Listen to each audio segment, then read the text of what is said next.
آداب، میں ہوں ممتاز عالم رضوی اور میں بات کروں گا اس وقت بہار کی صورتحال کی، کیونکہ جس طرح سے بہار کے وزیر اعلیٰ نتیش کمار نے ایک مسلم خاتون کے نقاب کے ساتھ، یا ہم یہ کہہ لیں کہ اس نقاب کی بے حرمتی کی ہے، اور اس کو لے کر کے ہنگامہ مچا ہوا ہے۔ پورے ملک میں غم و غصے کی لہر ہے، اپوزیشن بھی شکایت کر رہا ہے، مسلم تنظیمیں بھی، اور کئی مقامات پہ ابھی ایف آئی آر بھی ہوئی ہے۔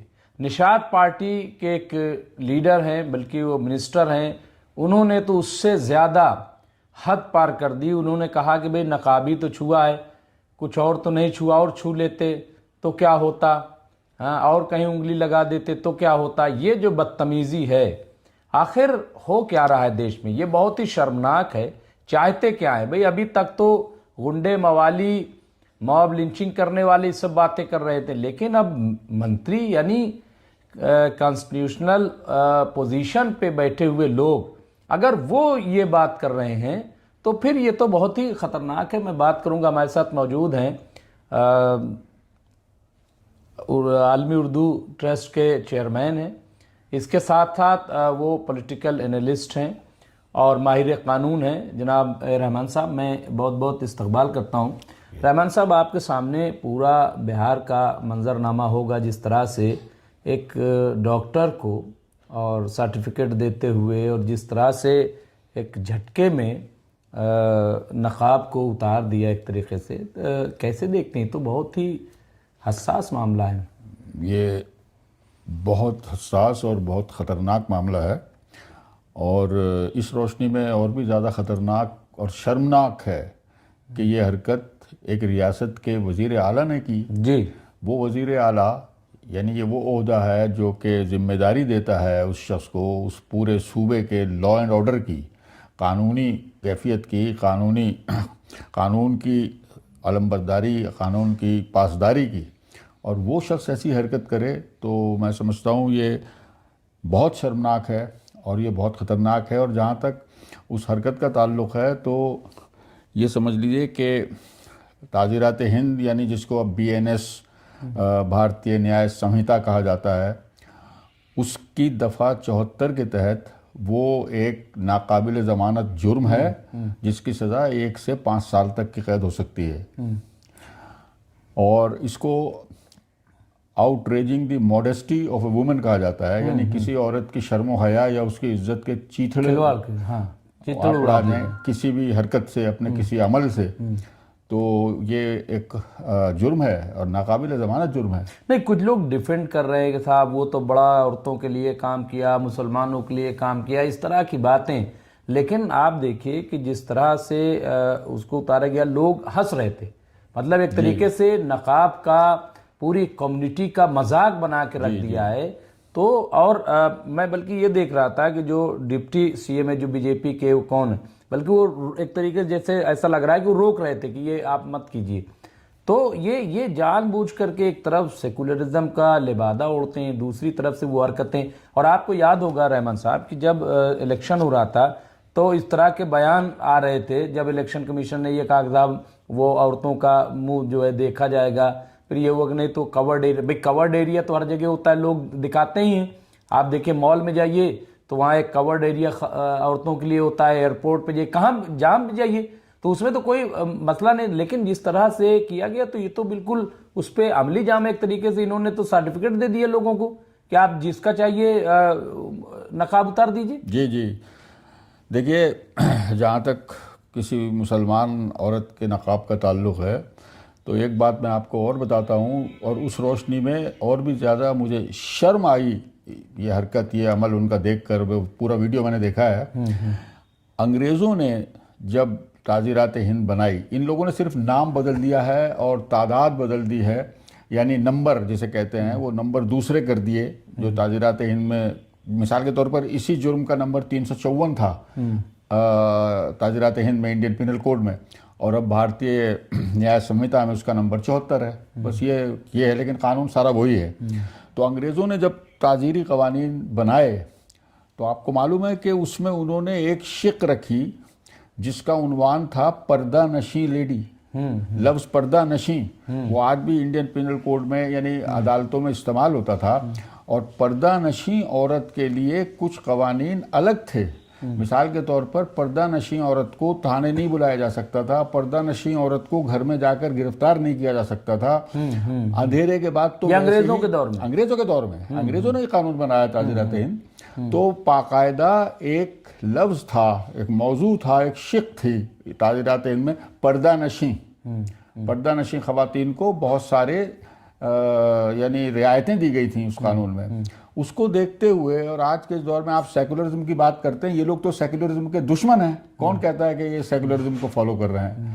نہیں، ان کے لیڈر جو ہے وہ سب جو ہے ایسی باتیں کر رہے ہیں کہ جیسے کچھ ہوا ہی نہیں، اس طرح بے شرمی جو وہ اس کو جسے انگریزی میں کہتے ہیں ڈاؤن پلے کرنا چاہتے ہیں، وہ اس کو دبانا چاہتے ہیں، اس بات کو پردہ پوشی کرنا چاہتے ہیں اس کی، اور بس یہ کہ دو چار جملوں میں اڑا دیں اس کو، لیکن وہ ایک جرم ہوا ہے، انہوں نے ایک جرم کیا ہے۔ اچھا رحمان صاحب، جیسے کئی جگہ FIR درج کرائی گئی، بنگلور میں کیا گیا، لکھنؤ میں کرائی گئی ہے، بنگلور میں تو باقاعدہ ہو گئی ہے، ابھی ایسی خبر ہے۔ جی تو کیا آپ کو لگ رہا ہے کہ کیا اس پہ کارروائی ہو سکتی ہے، یا کیا اس کا بھائی ہو سکنے کا کیا مطلب ہے؟ اس پہ کارروائی ہونی چاہیے، کیونکہ قانون تو سب کے لیے برابر ہے۔ چیف منسٹر کے لیے کوئی الگ سے قانون تو بنا نہیں ہے کہ چیف منسٹر جو بھی چاہے کرتا پھرے، اس کو گرفتار نہیں کیا جائے گا۔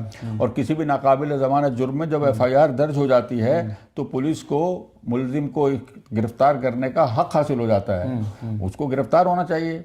یہ کوئی چھوٹا موٹا جرم نہیں ہے۔ دیکھیے کسی عورت اچھا 354 یعنی یہ دفعہ 74 جسے آپ کہتے ہیں، اس کے قانون کے تحت تو اگر آپ کسی عورت کو اس کی مرضی کے بغیر غلط جگہ انگلی بھی لگا دیں تو یہی سیکشن جو ہے، یہی دفعہ جو ہے 74، اس کا نفاذ ہوگا، اس کا اطلاق ہوگا اور آپ کو گرفتار کر لیا جائے گا۔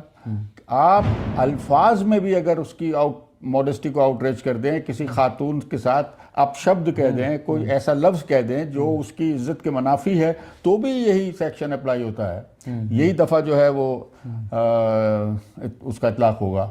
نہیں تو اب جیسے ابھی UP کے ایک منسٹر ہیں نشاد پارٹی کے، اب انہوں نے یہ کہہ دیا آگے جا کر کے کہ صاحب یہ نقاب تو میں نے پڑھا ان کا بیان، اب آپ بتائیے۔ بلکہ انہوں نے یہ کہا کہ بھلا بتائیے نقاب چھیڑنے پر تو اتنا ہنگامہ ہے، اگر یہ کہیں اور ہاتھ لگا دیتے تو پتہ نہیں کیا ہوتا، یہ کہا ہے انہوں نے۔ ہاں تو اب آپ بتائیے مطلب کیا ہے، کیا چل کیا رہا ہے رحمان صاحب؟ یہ تو بہت ہی اور پھر جو ہے طرح طرح کی باتیں ہونے لگتی ہیں کہ صاحب مسلمان یہ مسلمان وہ ہے۔ جی یہ دراصل عزت پہ ہاتھ ڈالنے کے بعد بھی کیا مطلب پھر چپ رہے، کیا کریں؟ ہر صورت میں مسلمانوں کی تذلیل جو ہے وہ ان کا مقصد ہے، اور اس کے بعد اکسانے اور بھڑکانے والی باتیں کی جاتی ہیں تاکہ اگر دوسری طرف سے کوئی شدید رد عمل ہو تو پھر انہی مسلمانوں کو ٹیررسٹ کہہ دیا جائے، دہشت پسند کہہ دیا جائے۔ یہ عام ہے یہ بات، لیکن کوئی چیف منسٹر کی سطح کا آدمی ایسی حرکت کرے گا، اتنی گری ہوئی، اتنی گھٹیا، اتنی بازاری حرکت کرے گا، یہ تصور بھی نہیں کیا جا سکتا تھا۔ نہیں تو اب یہ کافی لوگوں نے یہ ڈیمانڈ کی کم از کم جو GDU کے مسلم وہ ہیں MP MLA یہ سب، ان کو تو ریئیکٹ کرنا چاہیے، ان کو کچھ وہ سب بھی، اور کہیں کچھ مطلب اتنا نہیں۔ دیکھیے سیاست داں جو ہے وہ اپنی سیاست کے ہاتھوں مجبور ہوتا ہے، اور سیاست داں کا کوئی بنیادی کردار ہوتا نہیں ہے، ایمانداری کی بات جو ہے وہ یہ ہے۔ اب وہ جو آدمی اپوزیشن میں ہے، اپوزیشن والے بھی، میں تو بالکل کھل کے کہوں گا کہ اپوزیشن والے بھی صرف اس لیے اس کی مخالفت نہیں کر رہے کہ ان کے اخلاقی معیار بہت بلند ہیں، بلکہ وہ کیونکہ اپوزیشن میں ہیں، ان کو اپوزیشن کا بہانہ چاہیے، اس لیے ان کو ایک نقطہ مل گیا۔ لیکن اگر یہ کردار ہوتا، لوگوں میں یہ کردار ہوتا، تو خود انہی کی پارٹی کے لوگ ان کی گردن پکڑ کے اور کہتے کہ اس عورت سے معافی مانگو اور اس معاملے کو، تاکہ یہ معاملہ یہیں ختم ہو جائے، آگے نہ بڑھے۔ لیکن کسی نے ایسا کیا، بلکہ ان کے اس عمل کو، اس شرمناک فعل کو جسٹیفائی کرنے کی اور اس سے چشم پوشی تک کی کوشش کی جا رہی ہے۔ یعنی یہ اس طرح ظاہر یہ کیا جا رہا ہے جیسے کچھ بھی نہیں ہوا۔ ہاں اگر وہ یہ بھی کہہ دیتا کہ بھائی یہ تو میری بیٹی کی عمر کی ہے، یا میں نے اس کو اپنی بیٹی سمجھ کر اور یہ نہیں یہی یوں کرنے کی کوشش کی، ایسا بھی کچھ نہیں ہے، ایسا بھی کچھ نہیں ہے، ان کو کوئی شرم نہیں ہے۔ لوگ یہ کہہ رہے ہیں کہ بھئی اگر آپ کو لگ رہا تھا کہ چہرہ دکھ جائے تو کہہ دیتے، اس سے زبانی طور پر کہہ دیتے کہ بیٹے تھوڑا چہرہ کر لیجئے۔ یہ قانون یہی اسی لیے بنایا گیا ہے اگر وہ زبانی طور پر کہتے تو کچھ نہیں تھا، اور وہ کیونکہ یہ اگر اس کی مرضی ہوتی تو ہٹا لیتی یا کہہ دیتی کہ ہم آپ نے جو لفظ استعمال کیا نا، یہ قانون اسی لفظ پر بنا ہے، مرضی، مرضی، جہاں یعنی آپ کسی راہ چلتی عورت کو انگلی لگا دیں تو آپ نے اس کی مرضی کے خلاف ہی تو کیا نا، کیوں تو لگا دی ہم نے؟ اس قانون کا اطلاق ہو جائے گا آپ پر؟ سوال تو مرضی کا ہی ہے۔ اگر یہ اس سے زبانی طور پر کہتے اور وہ اپنے ہاتھ سے یا ان سے کہتی کہ اول تو وہ ان سے کیوں کہتی نقاب ہٹانے کے لیے؟ ہاں، جب وہ اگر ہٹانا ہوتا تو پہن کے کیوں وہ آتی؟ اپنا نقاب ہٹا دیتی اگر اس کو ہٹانا ہوتا تو۔ اگر یہ زبانی طور پر اس سے کہتے کہ بیٹا اپنا نقاب اٹھا دو، لیکن وہاں کوئی ایسی ضرورت تو تھی نہیں، کوئی اس کا وہ تو تھا نہیں کہ بھئی اس کو نقاب ہٹا لو اور یہ کر لو۔ دوسرے یہ کہ وہ نقاب بھی نہیں، وہ حجاب تھا، حجاب تھا۔ تو یہ صاف پتہ چلتا ہے کہ یہ ہے عورتوں کی عزت ان لوگوں کی نظر میں۔ عورت تو عورت ہے، خاتون خاتون ہے، چاہے وہ ہندو ہو یا مسلمان ہو، کوئی بھی ہو۔ اور اس طرح کے حجاب اور اس طرح کے نقاب تو اب ہندو خواتین استعمال کر رہی ہیں پورے ملک میں۔ کر رہے ہیں، اور اس کی وجہ یہ ایک پولوشن ہے، تمام طرح کی چیزیں ہیں، بہت ساری وجوہات ہیں کہ آپ کو یاد ہوگا کہ لوگ جو ایسڈ ڈال دیتے تھے، تو تیزاب ڈال دیتے تھے۔ دیکھیے ہندو لڑکیاں تو فیشن کے طور پر ہی حجاب استعمال کرنے لگی ہیں، کیونکہ اچھا لگتا ہے، اچھا لگتا ہے کہ کورڈ۔ بہت ہندو لڑکیوں کو نہیں دیکھا نہیں، حجاب پہنے ہوئے۔ میں ایک ابھی کانپور سے جب آ رہا تھا تو ایک کالج سے گزری گاڑی تو دیکھا کہ بہت ساری سب حجاب میں پورا، تو ہم نے کہا یہاں کوئی مدرسہ ہے یا کوئی مسلم کا ہے؟ میں رک گیا وہاں پہ رحمان بھائی، اور ہم نے پوچھا تو کہا نہیں یہ تو کالج ہے اور سب غیر مسلم لڑکیاں ہیں۔ تو ہم نے کہا کیوں؟ تو کہا کہ ایک تو یہ کہ دھوپ اور پولوشن اور یہ وہ، تو اس سے وہ اپنا کورڈ کر کے۔